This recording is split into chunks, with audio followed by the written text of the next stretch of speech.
Greetings. I hope everyone is doing well today. We're going to give everyone a little bit of time to join the webinar.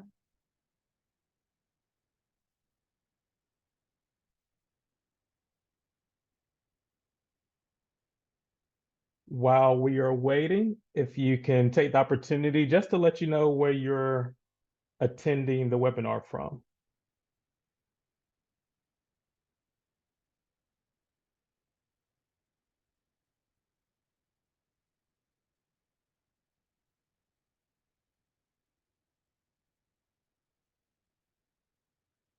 All right.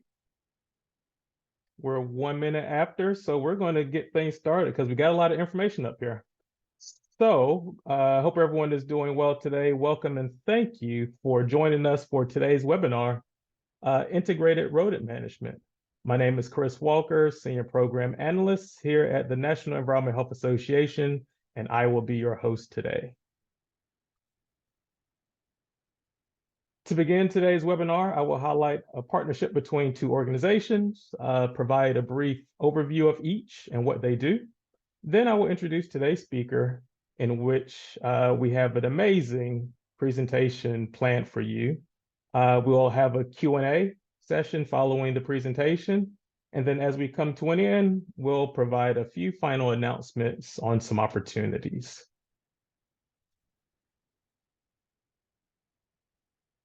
With that, allow me to cover a few housekeeping items before we get started. Please note that this webinar is being recorded. The recording will be uploaded onto the NEHA Vectors and Pests webinars webpage, www.neha.org/vector-webinars. You can also find recordings to previous webinars at that same web address. If you have any questions for our speaker during the presentation, please use the Q&A box to submit your questions, and we will attend to them after the presentation.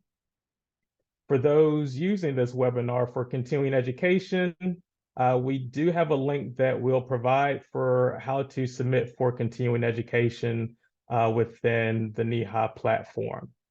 Then at the conclusion of the webinar, you will receive a link to take part in an evaluation survey to provide feedback and comments on today's webinar. This webinar is brought to you in part through a collaboration between Gulf South Vector and NEHA through grant funding from the Centers of Disease and Control Prevention. Allow me to share some information about both organizations. The mission at the Gulf South Vector Educational Center for Training, Outreach, and Resources, or Vector for short, is to forge a robust, innovative, multidisciplinary, and cooperative regional network. They aim to provide innovative training and resources to professionals and pre-service students, creating a unified workforce that enhances regional capacity to monitor and respond to vector-borne disease threats.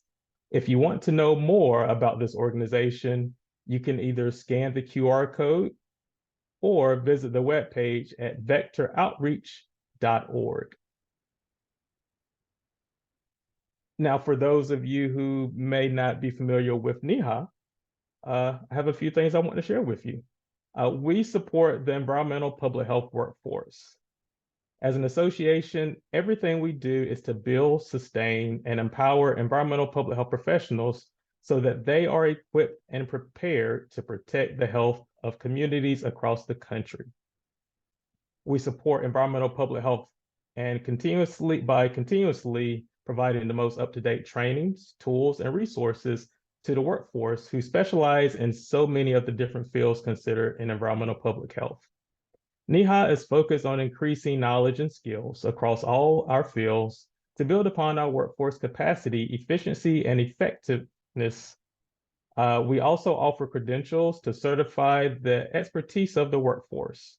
We have a large online library of trainings, seminars, and available tools and resources. We also host an annual education conference, which includes multiple sessions focused on many different fields of environmental health. such as policy and regulation, weather preparedness and response, food safety, private wells, water quality, and vectors, and so many more.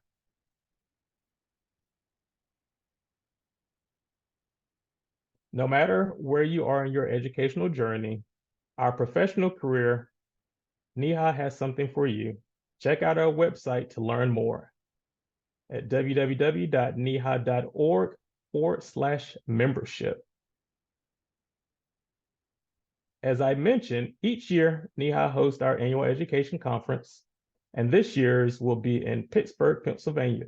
So mark your calendars. On July 15th through the 18th, registration is still currently open, and we highly encourage you to attend. And you have the QR code that's on the slide, but you can also go to www.neha.org/AEC. Now, allow me to introduce our speaker for today. Please welcome Janet Hurley. Janet holds a bachelor's degree in community health from Texas Women's University and master's in public affairs from the University of Texas at Dallas. Janet was hired by AgriLife Extension in 2001 to oversee the Texas School IPM program. Janet coordinates school IPM coordinator training for public schools in Texas and oversees the statewide effort to educate schools about their integrated pest management programs. Janet also oversees the efforts of the IPM Experience House, which is a hands-on training facility located in Dallas to train pest management professionals and homeowners about structural pest problems. Janet has a background in public health and administration, has led to additional work with zoonotic species. Bats and rodents are two areas that human to mammal conflict can cause problems.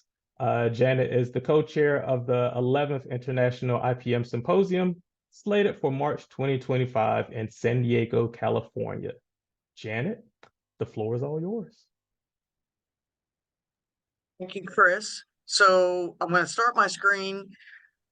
I'm going to stop my video, y'all, because I'm wonky internet, and then I'm going to share my screen, and then we'll get started.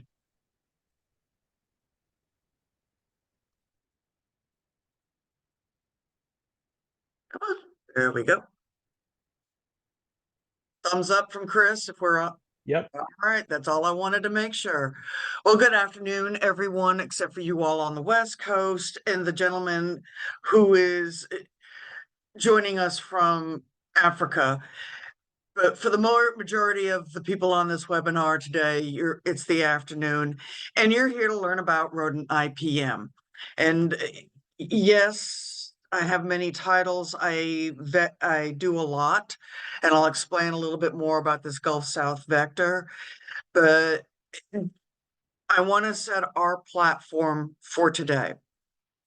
So the majority of you, and I don't want to make assumptions, but if you're part of a NEHA member, most of us understand the food safety and pest prevention methods that we discuss when we're out working in our fields and our disciplines. Why? Because we eat, all right?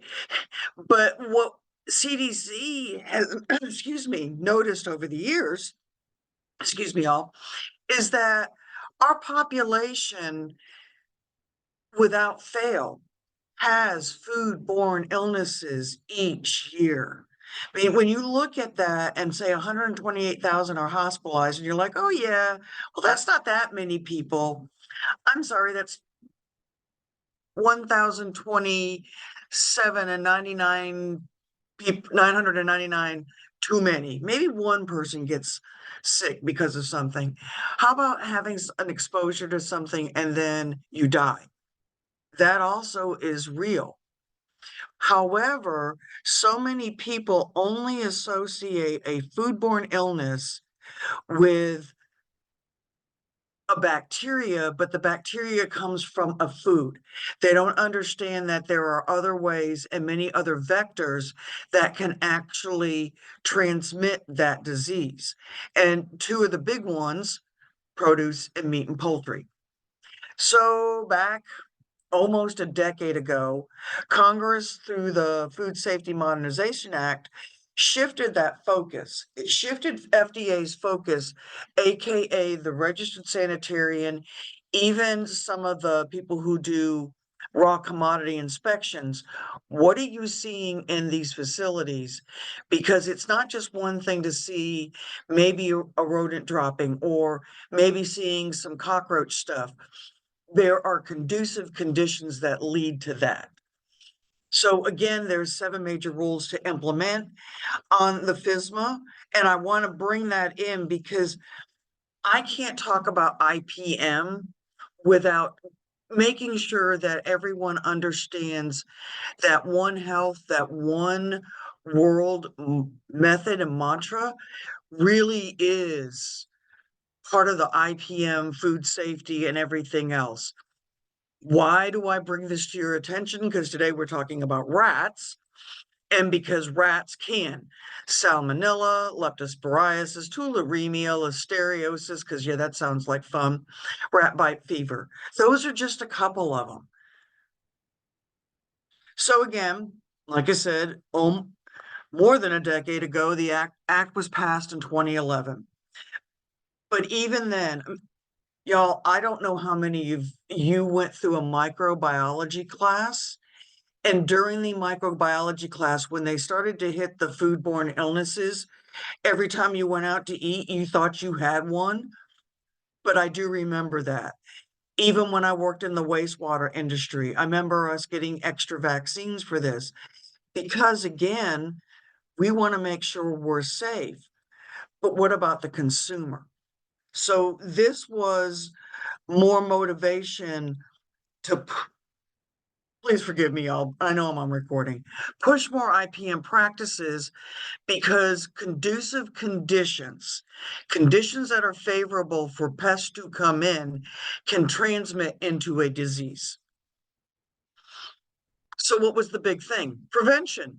All right, we have to have ways to prevent. And what do? Well, we have to have legislature. Because God bless our country.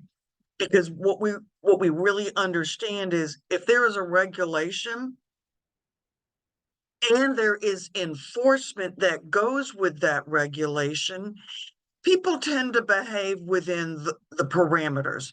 Yeah, you get some bad actors, but for the most part, because if we didn't have speed limits, could you imagine driving on a highway?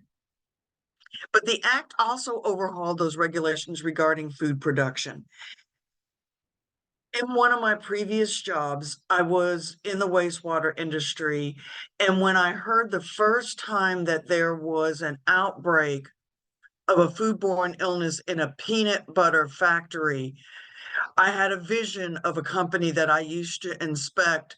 And knowing what I know now, I was like, well, yeah, I'm not surprised. Because again, you leave doors open, you let the holes lay on, the rats are going to move in. The rats move in and they are urinating on everything. They are going to transmit diseases through those bodily fluids. So FSMA shift that focus from responding to foodborne illnesses to preventing them. Because what does IPM do? It prevents. So there's 7 rules, and most of y'all should be somewhat familiar with this, and I'm going to run through this because this isn't the focus of today, it's focus on rats. But that preventive controls for human food. There are, again, controls for animal feed. Both, we want to make sure they're protected. Produce safety, foreign supplier. I'm at a national conference for urban entomology right now, and one of our speakers from the British Columbia really focused a little bit on this, and my heart stopped because I can see the container ships from my hotel window. Third-party certification.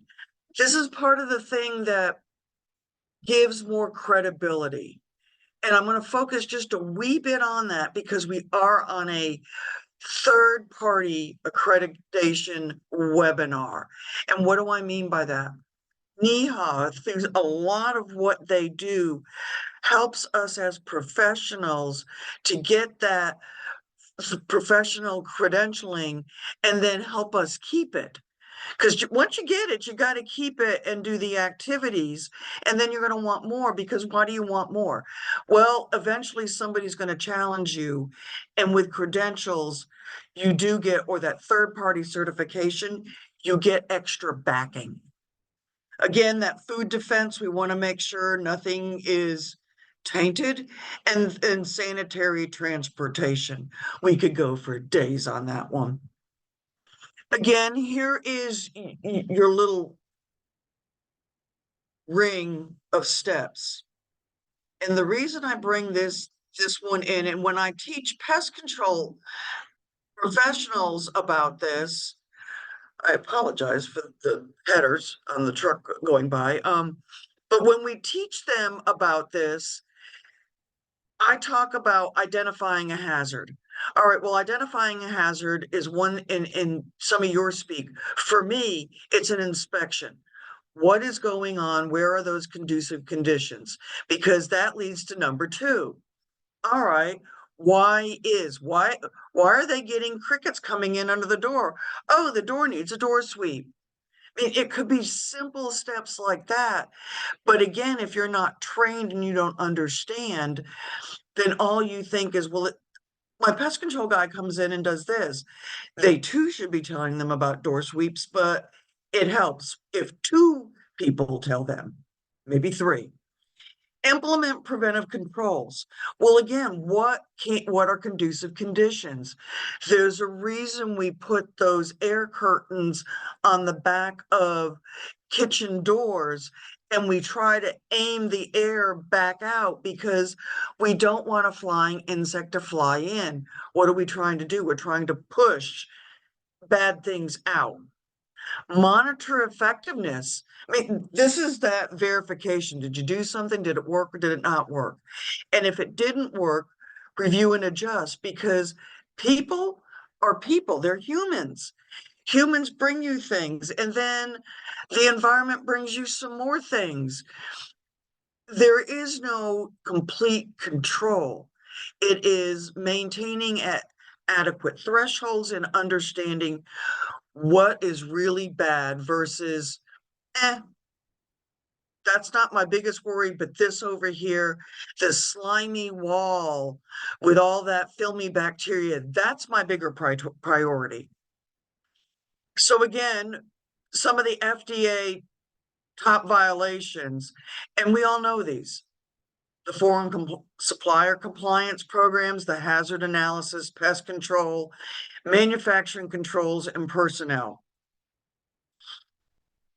So I talk about everybody rethinking your rodent business model, because when I talk to pest control, and this is why I love to talk to the other side that is out there doing inspections, and even the general consumer, because in my world, just because you have a gray or a black box and you can put that outside a building, that may not be your best rodent control. Rodent control is meaning you're managing a mammal. There is a big difference between a mammal and an insect, because this particular mammal carries insects that can also carry disease. So that IPM, or integrated rodent management, is inspecting proper identification. For the record, there are no field mice. Generally, they are a house mouse. There are other versions of mice. Roof rats and Norway rats are the three that we really worry about. But, people will misdiagnose or say we only have mice because they don't want to say they have rats. Developing a realistic program. I work with cities, towns, and schools who have to implement an IPM program. And when they come to me and say all organic, or we can't do this, I'm like, you're taking a tool out of a toolbox. So again, that goes to the education. You have to educate the clients about the biology of the mammal and everything else. And then you evaluate again. So IPM is for everyone. It's training, attention to detail, record keeping, ability to take actions, and ability to engage others. Here's the hard part in 2024. When you have a generation that doesn't communicate well and only through certain type of media devices, it's very hard to convey messaging because with rodents, there's a whole story that goes with it. Environments, anywhere from food establishments to museums to green spaces to homes to everything else in between. The gentleman shown in this image is Dr. Bobby Corrigan. He is our leading rodentologist. There is a whole devoting group of us that follow him. But when we talk about this, and Bobby has been working for the city of New York, doing a lot of stuff over the decades, but it's a formal rodent assessment. This is more than just looking at the building and going, yeah, you got stuff. No, 360 observation. Professional pricing. If they're working with a contractor, things that y'all can remember is, by the way, does that contractor do? Do they do installation of door sweeps? Can they do more monitoring? Do they install trail cams? Proactive inspections, looking at supplies, open and ongoing communication, and quarterly review and progress reports. So the process: inspect, ID, take action, and evaluate. Because I want you guys to understand these 4 steps and just put them in your mantra. Tools of inspections. Well, yes, everyone, I know that we have cell phones and you can use that to have a flashlight, but they make really good flashlights now. Besides, I generally can't do a flashlight without a mirror because I want to be able to see in places that I can't always see. Because I know if y'all do any kitchen inspections, none of you take your finger and run it underneath one of the serving tables because you're not sure what will come off. Tools we use in pest control. The account should have a pest sighting log. These are things you guys can ask for. There should be some type of inspection checklist. These are things that I work with my schools on. But again, these are ideas of, all right, is there something that we can at least go, do you have or do you not have? What you use, or the majority of the sanitarians, is you have some type of score sheet that eventually comes into some type of report. But these are also validating documents. And what I've always wished is I wish this report would go to the pest control people and vice versa, because I think we would have a better holistic chain of how to prevent, how to educate, how to keep everybody in the same loop. When we do rodent inspections, it's 360, and I mean 360. Dr. Corrigan is on a floor looking under the shelves. Y'all, if you do not do that, I generally refer to that as head down button air, is most of the staff that works there, remember, this is a very low paid staff. Most of the workers don't have the skills to clean. They didn't have my mother, grandmother, and great grandmother. But look underneath there. That's where there's a old banana or yogurt cup or something, and they can't figure out why they have this pest problem or that pest problem. It's generally there. These false ceilings that Dr. Regal is showing to one of the administrators at an elementary campus, y'all, you see this? This is called the false ceiling runway. If your building is 185,000 square feet and that ceiling plenum is open for 185,000 square feet, that is romper room on steroids. And then this, your doors are the most important way to keep that building envelope sealed up. I mean, I joke with the hot air and the cold air because I live in Texas, but it's also, I don't want a cricket. I don't want an American cockroach. I don't want mosquitoes. I don't want June bugs. Whatever it is, if there are lights, and there's always a light by the entrance door for all night, the insects will come out, and this is how they get in.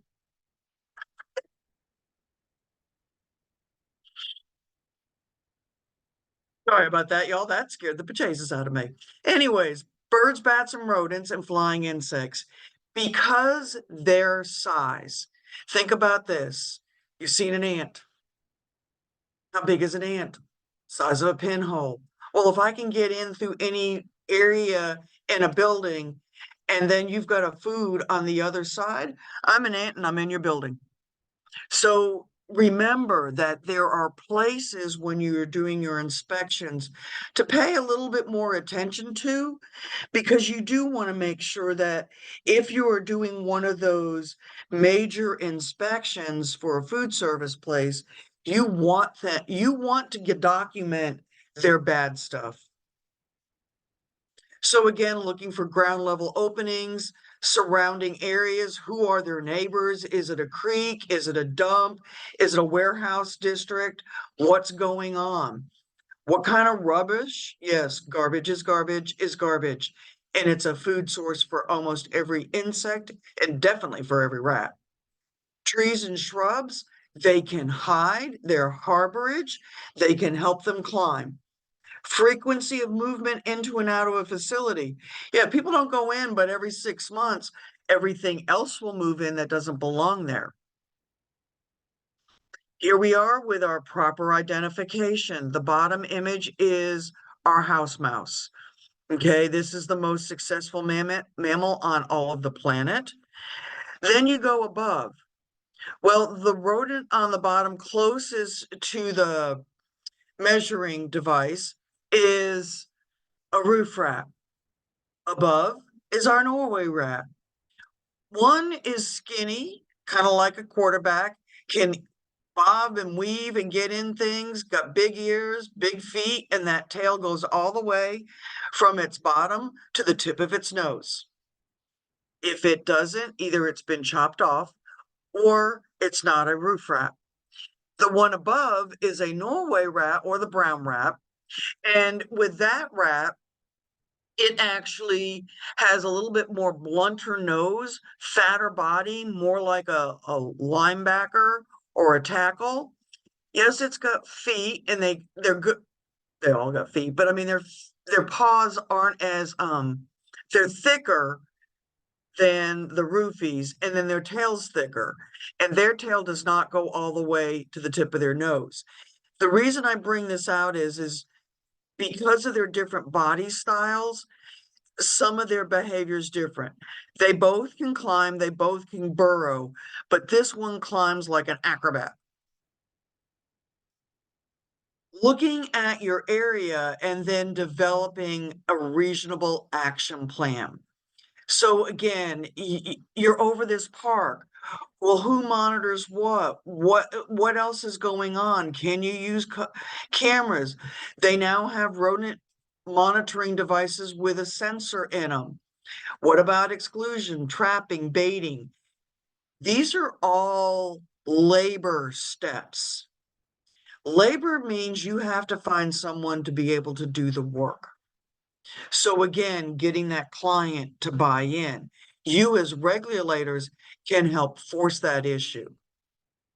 So what is an action plan? When I work with the schools, and this is one of our mandates of our Texas School IPM rules, is that my school districts have to have thresholds and action plans that dictate. What that means is we talk about what is it? It's a house mouse. It's the roof rat. It's the brown rat. Okay.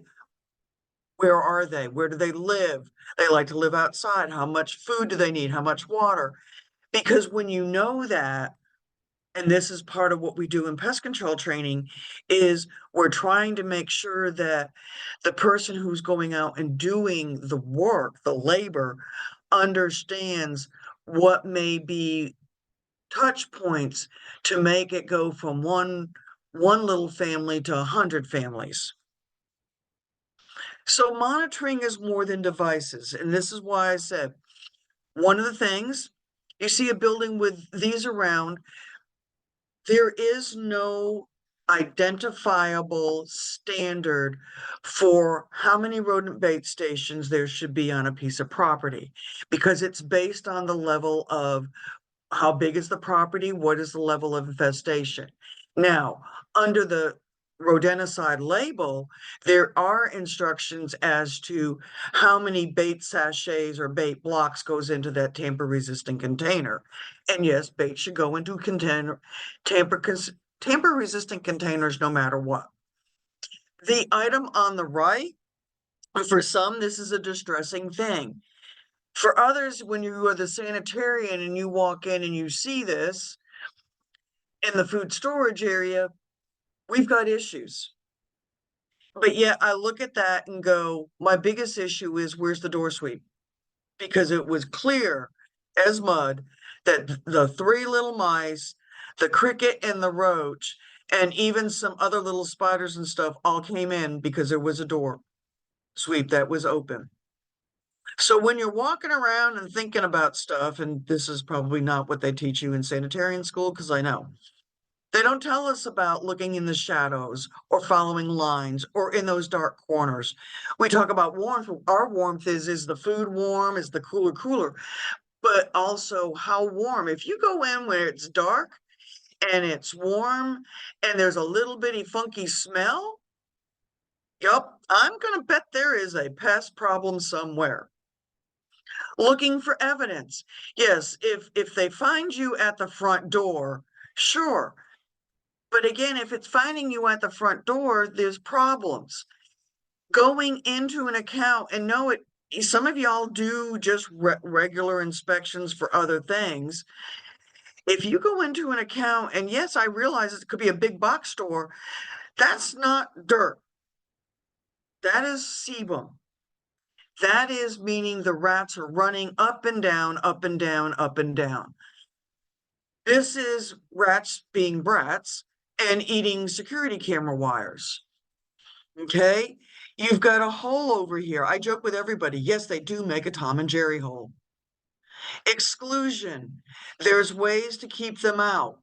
Sealants. And I know you guys are thinking, what? Why?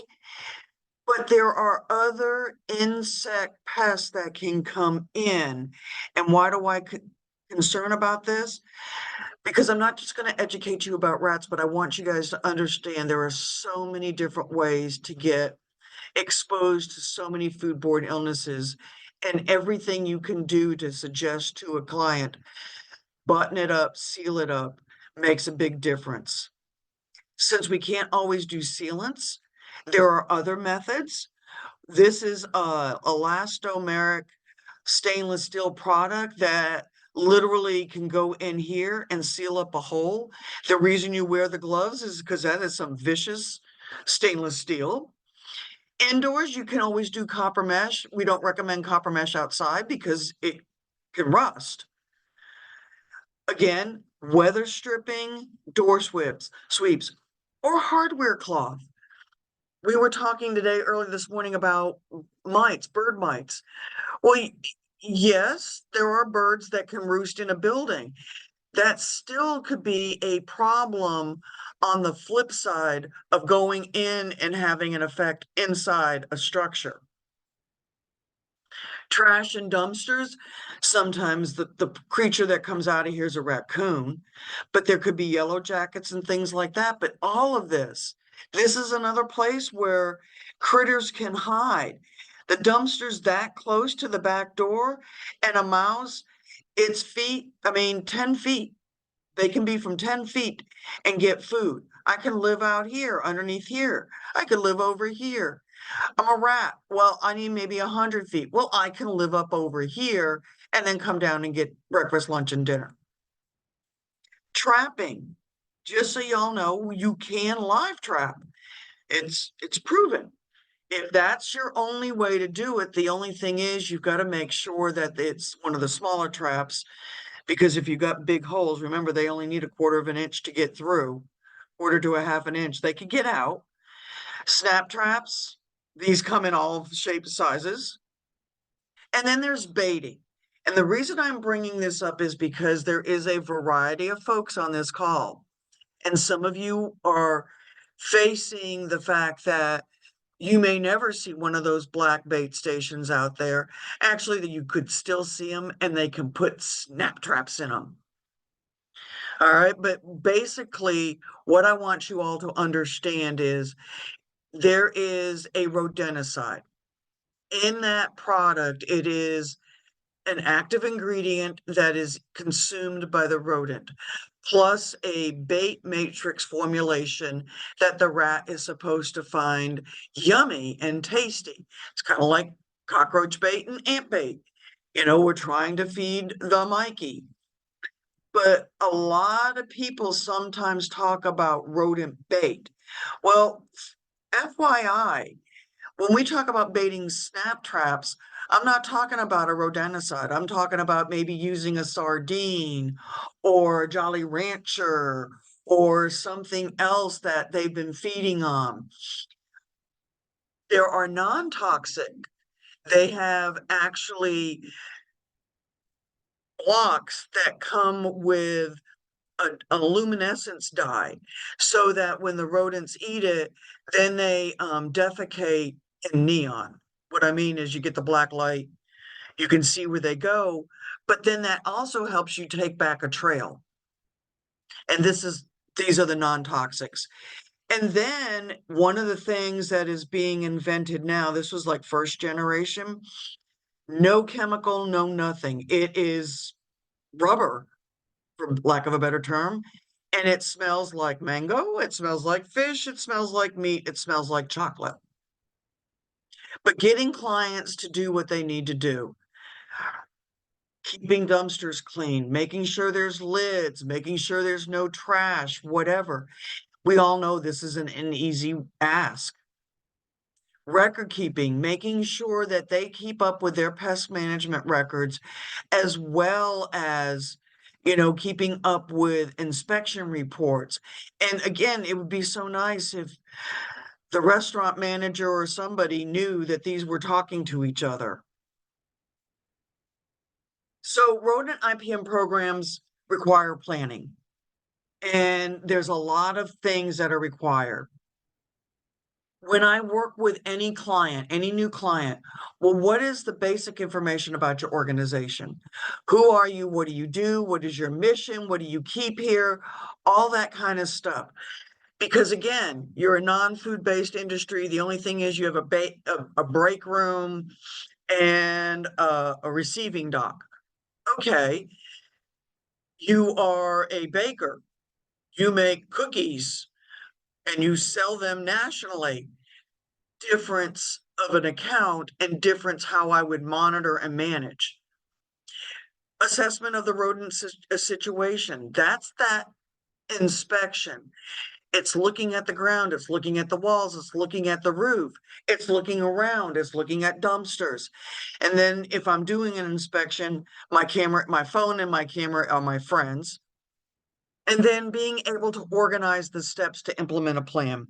One of the things that I tell all of my new school IPM coordinators is Rome was not conquered in a day, neither will you conquer your IPM program. And truthfully, this really is more because you have humans that occupy a facility. You have environmental factors outside, rain, drought, and everything else in between. So again, what are the causative agents? And then making sure you follow through. I tell everybody, don't ever promise the sun, the moon, and the rain. Say these are our first steps. If you can do the first steps and throw in an extra, sure, under promise and over deliver. That tends to work better than over promise and under deliver. It's called satisfaction. Then evaluate the program, taking those measurements to assure all is well. I read this one because sometimes you need to dig. You talk to one person, everything's fine, but they're the person that everything's fine and the world is coming to an end. You talk to another person and the world is always coming to an end. So, I mean, but if you talk to enough folks, communicate, get information, get intel, then it helps to make decisions on how do you do things in the future. Then make sure you reassess the program. It's one of those things you can go a year and, well, how are things? Are things better? Things worse?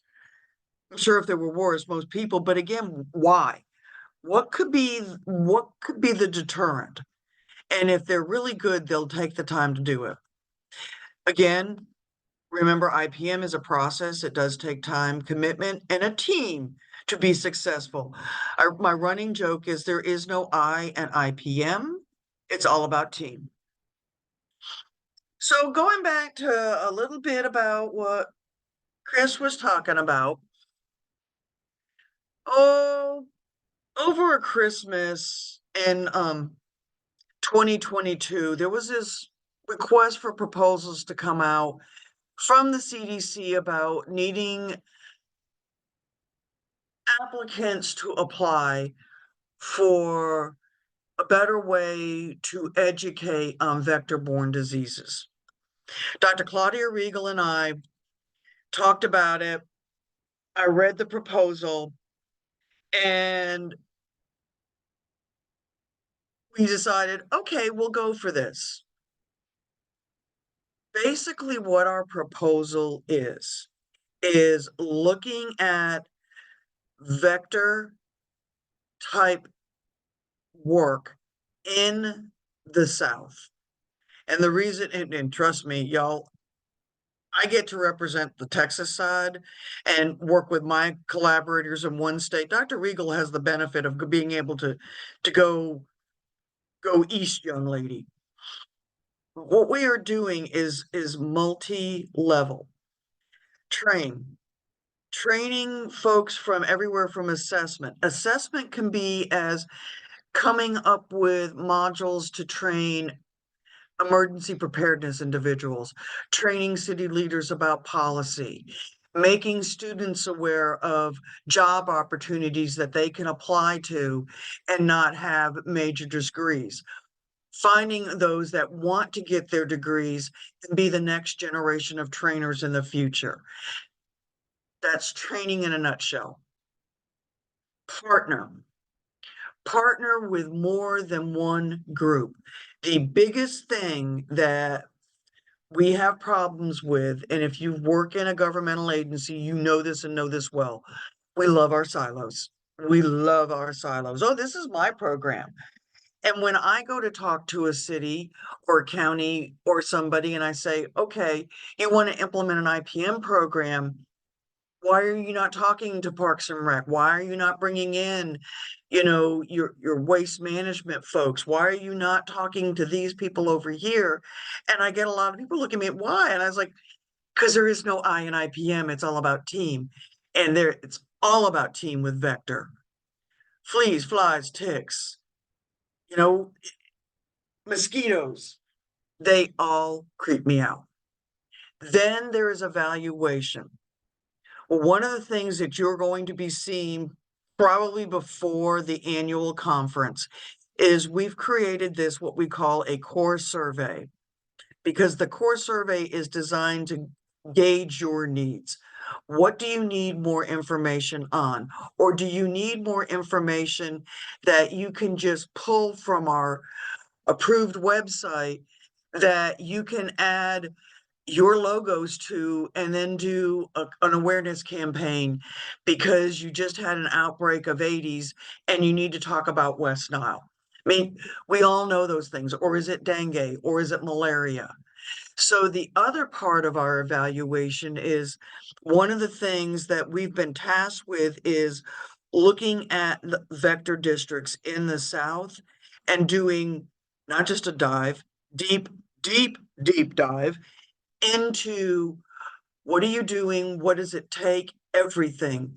Because we're trying to figure out again, because y'all, this is reality. This is Janet going to talk to you in the real world. The next big thing is coming. Mark my words. And CDC and me and everybody else wants us to be prepared. And this is what this project is. So please do sign up. Sign up. And then when you see the survey, please answer. We would really, really appreciate it.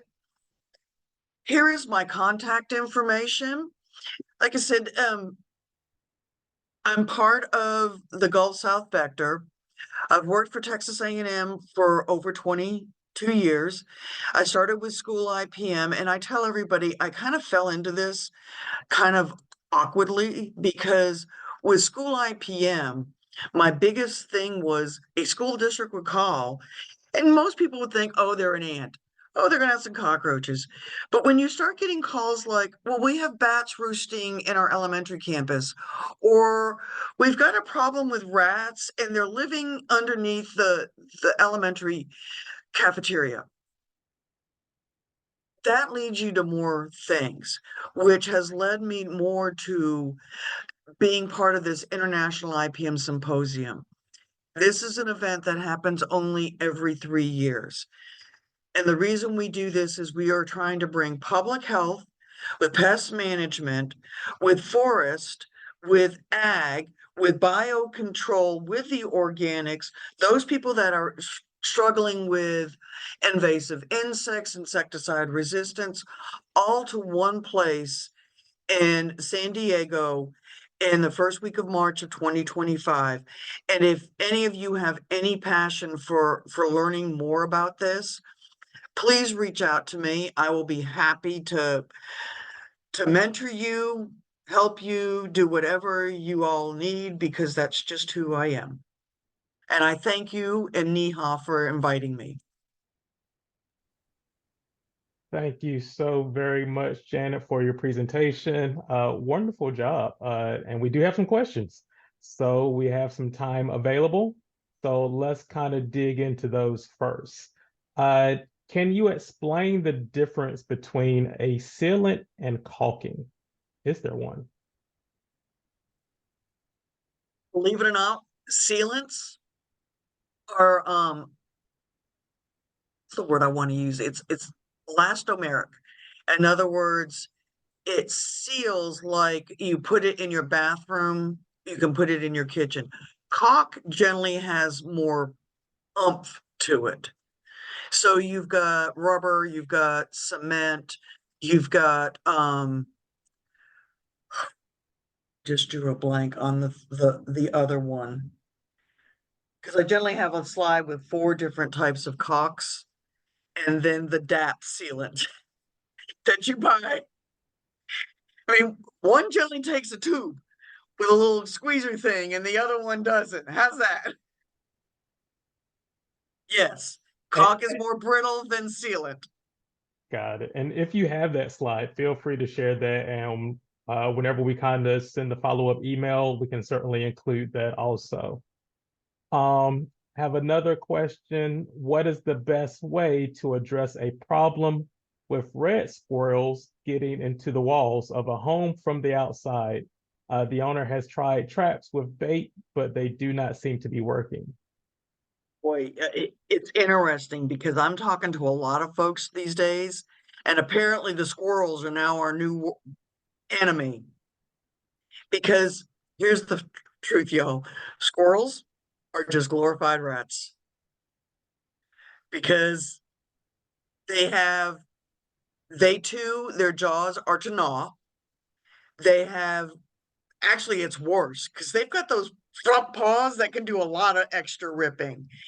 And then they get the bonus of having the furry tails, so people think that they can feed them. The hardest part is getting folks to do the exclusion. And that's the hardest part, because if you can seal stuff up, they can't get in. But it's hard. It's hard if you've got wood soffits. It's hard if you're elderly and you don't have the resources.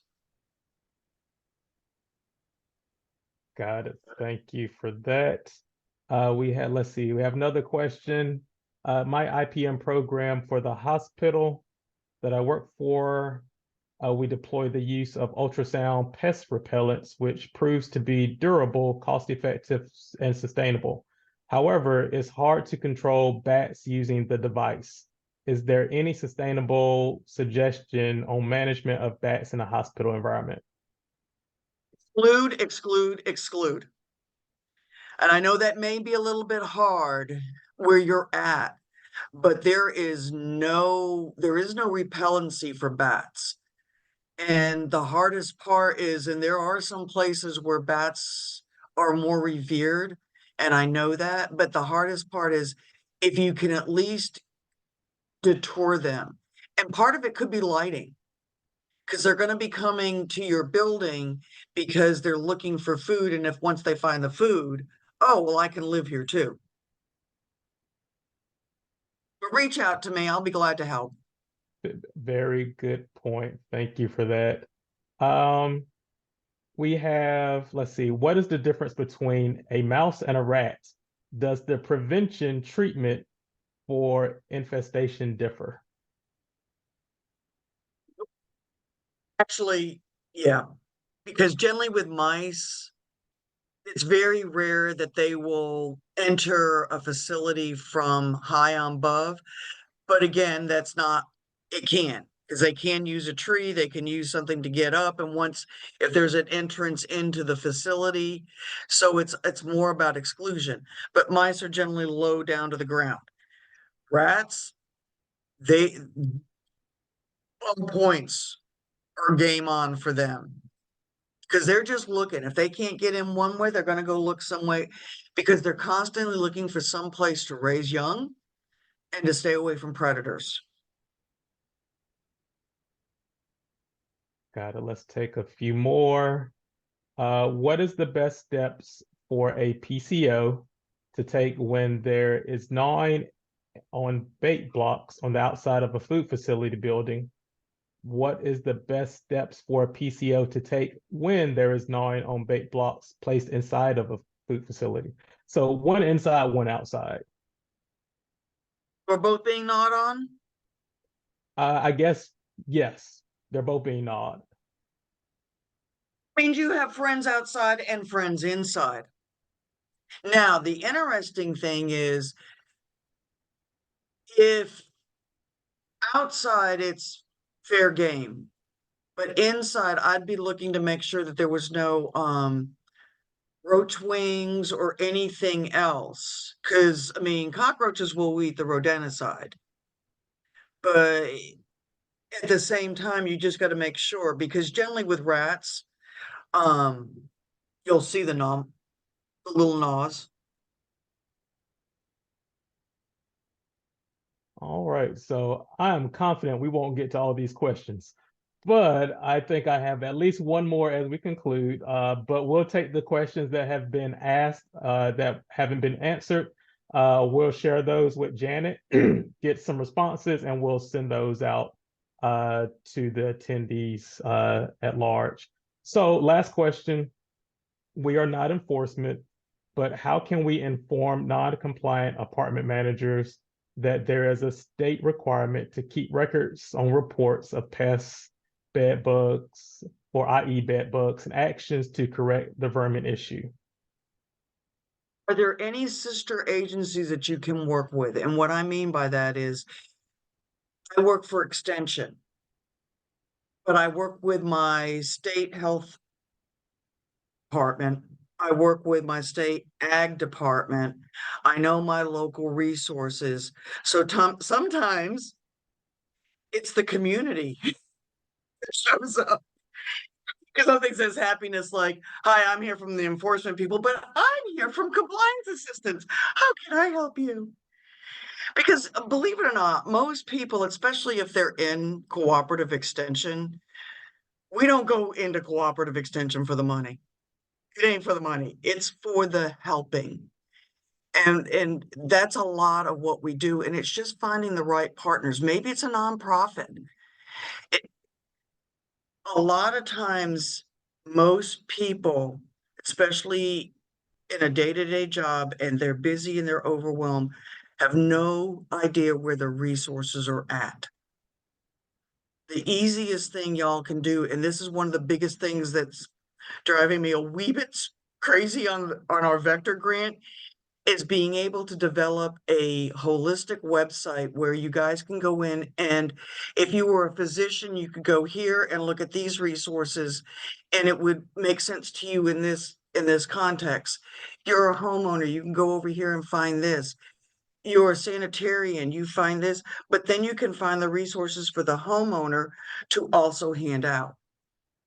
I mean, isn't that what we learned in our 7 areas of responsibility? I'm sorry, y'all. That one got Dr. Tandy did a great job of making sure I got those into me before I graduated.